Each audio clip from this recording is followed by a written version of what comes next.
Problema de la sección 1. Dice, complete la siguiente tabla. Entonces aquí hay que traspasar del lenguaje natural al algebraico y aquí en estos tres del algebraico al natural. Ya dice, el antecesor de un número cualquiera. El antecesor, es cierto, es el número que está antes, una unidad antes. Por lo tanto sería, si x es el número, simplemente le resto 1, x menos 1. Aquí dice 12 veces un número, es decir, 12 por un número, 12 por x. Aquí dice entre la diferencia entre el doble de un número y su mitad. Ya, la diferencia entre el doble de un número, ¿cierto? Menos la mitad, es decir, x medio. Ahí está, la diferencia entre el doble de un número y su mitad. Después dice la cuarta parte de un número. La cuarta parte es el número partido por 4. Cuarta parte de un número. El cuadrado de la suma de dos números. Ya. Entonces pongo la suma de dos números, x más y eso al cuadrado. El cuadrado de la suma de dos números. Ya, este sería 5. Voy a escribirlo 5 disminuido en la tercera parte de un número. Tercera parte de un número. Eso es una forma, puede que haya otra forma. Esto es la tercera potencia de un número, ¿cierto? Coma disminuido en 2.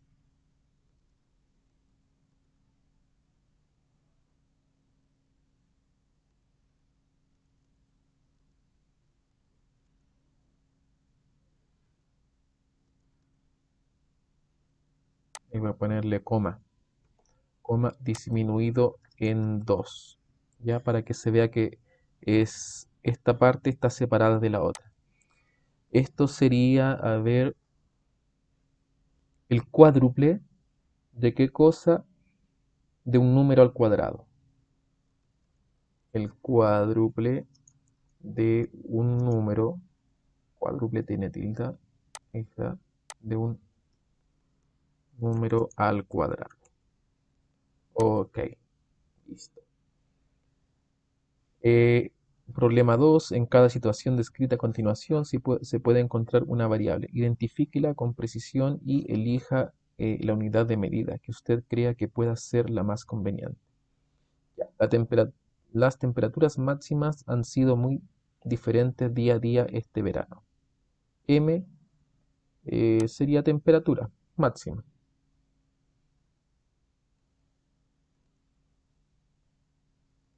Temperatura máxima.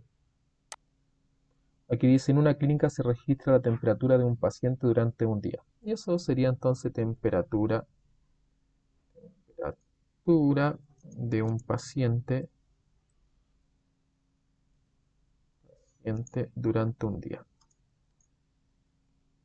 La verdad es que es como fome que esto, pero bueno.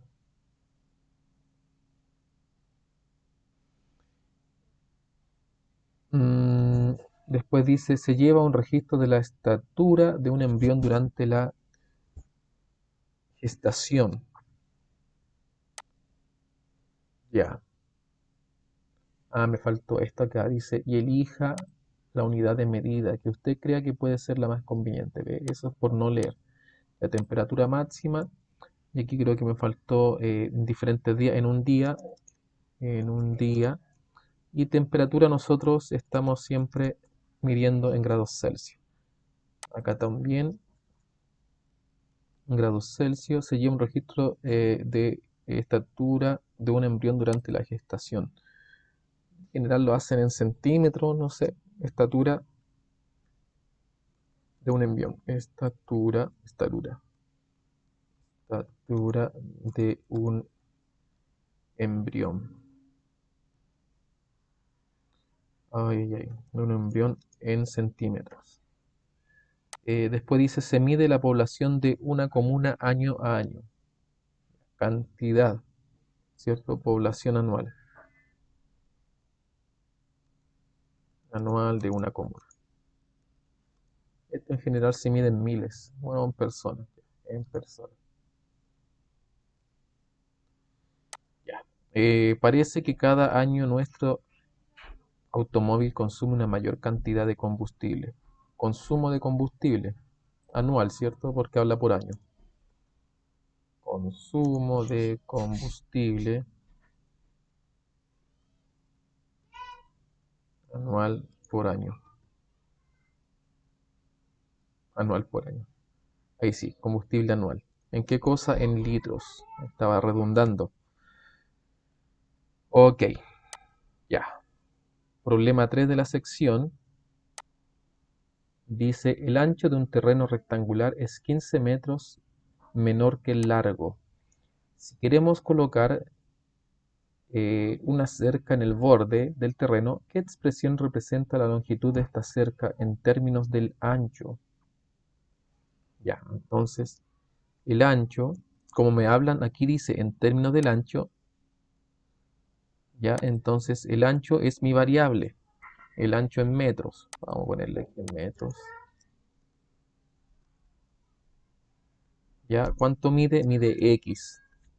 Después dice el largo, ¿cierto? Como dice que el ancho es 15 metros, ¿cierto? Menor al largo, entonces el largo en metros, ya, sería la medida del ancho, pero no es menos 15, ¿cierto?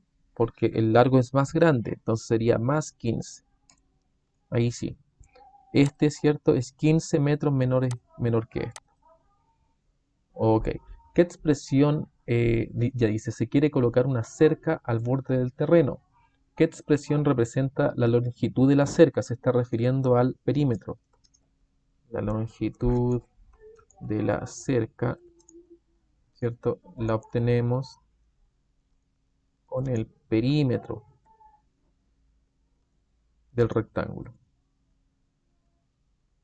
Entonces recordar que el perímetro era igual a 2 por el ancho más 2 por el largo. Entonces el perímetro, ¿cierto? De la cerca lo que vamos a utilizar sería 2 por el ancho, 2 por x, más 2 por el largo. Y el largo es x más 15. Tener cuidado ahí, ¿cierto? Aquí podemos multiplicar, quedaría 2x más 2 por x, ¿cierto? También es 2x. Y 2 por 15, 30. Sumamos 2 más 2, 4x más 30. Listo. Problema 4.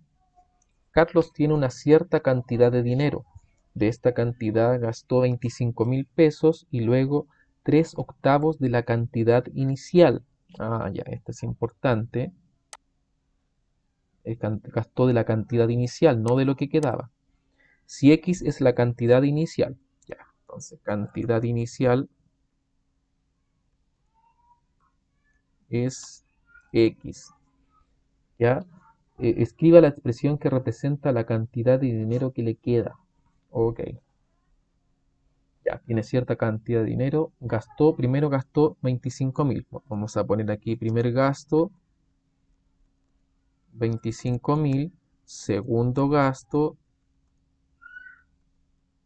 gastó 3 octavos, pero de la cantidad inicial, es decir, de X. Listo. ¿Cuánto queda?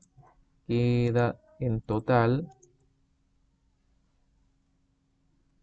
Ya, ¿cómo calculo eso? Tengo la cantidad inicial, le quito el primer gasto, que son 25.000, y le quito el segundo gasto, que son 3 octavos, ¿cierto? 3 octavos de X. Ahí está. Me gusta más este grande. El menos que se ve grande. Ahí está. X menos 25.000 menos 3 octavos de X. Podemos juntar los términos semejantes, que es X con menos 3 octavos de X. Fíjese que si tengo un entero y le quito 3 octavos, me quedarían ¿cuántos de 8? Me quedarían 5 de 8. Entonces quedaría estos 5 octavos de x, ¿cierto? Menos 25.000. En general este paso no es necesario hacerlo, ¿ya? Pero simplemente estamos repasando el tema de la suma de términos semejantes. Solamente aquí puedo juntar las x con x y el número queda tal cual. Voy a comprobar, ¿ya? Tengo un entero y le resto 3 octavos, aunque es obvio, ¿cierto? Tengo 1 y le resto 3 de 8, es decir que a 8 de 8 le resto 3 de 8, me quedan 5 de 8. Estaba bien. Para grabación, para que no se nos junte tanto.